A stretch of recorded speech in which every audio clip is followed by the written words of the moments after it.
आज सांबादिक सम्मेलन उद्देश्य है जो आमर सिंगुपुर ग्रामर दुई भाई बाबुल नायक आ गुरु नायक जो अमानुषिक घटना घटा दिगला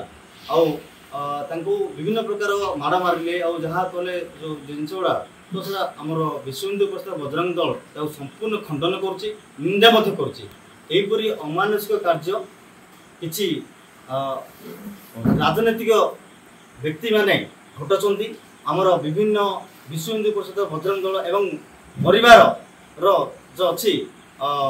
विभिन्न परिवार सनातन हिंदू धर्मर लोक मानू एवं संगठन मानू निंदा करने एवं संगठन को बदनाम करने ताकू विश्व हिंदू परिषद बजरंग दल संपूर्ण भाव निंदा करुच्ची खंडन करुच्ची सहित यही कार्यकलाप को दूरी रही समग्र हिंदू समाज को आम आह्वान करुँ किसी राजनैतिक नेता माने किसी कलुषित व्यक्ति विषय माने हिंदू विधर्मी माने हिंदू धर्म को बदनाम करने हिंदू को भाग भाग करने जाति विशेष में यहीपरि गोटे प्रतारणा कर विश्व हिंदू परिषद बजरंग दल खंडन करुच्ची निंदा करुच्ची सूचाई दूची यहीपरि जो निंदनीय घटना को प्रमोट कर विश्व हिंदू परिषद बजरंग तागिद करुच्ची जदि हिंदू समाज क्षति करने हिंदू समाज को भाग भाग करने योजना कर विश्व हिंदू परिषद बजरंग दल सूचाई दूची भयंकर परिस्थिति सृष्टि हम से सुधरी जातु यही घटना को पुनर्बार विश्व हिंदू परिषद एवं बजरंग दल निंदा करुच्ची सरकार को दाबी करुच्ची दृढ़ कार्यानुष्ठान ग्रहण करने एवं जो दोषी माने अच्छे यही बर्बरित कांड कर उपयुक्त शास्ति देवाई आम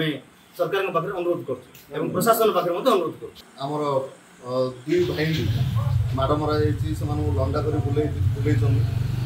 जिनस बजरंग दल के कहीं बजरंग दल तीन टा पिलर उपर ठिया से भितर सेवा सुरक्षा और संस्कार ये तीन टा पिलर उपर बजरंग दल ठिया जोटे संस्कार अच्छी जोटे सेवा अच्छी से क्या माड़ मारे कौटे क्या लंडा कर बुलेवा एगुड़ाक बजरंग दलर पिला द्वारा केवे हम ना तेणु यहीटा अन्य किए कर बजरंग दलर ना आसी जमी आगुरी समस्त कहले यहाँ लगुच किसी राजनैतिक अभिसंधि रखी ए टाइप कार्य होपर पुलिस प्रशासन से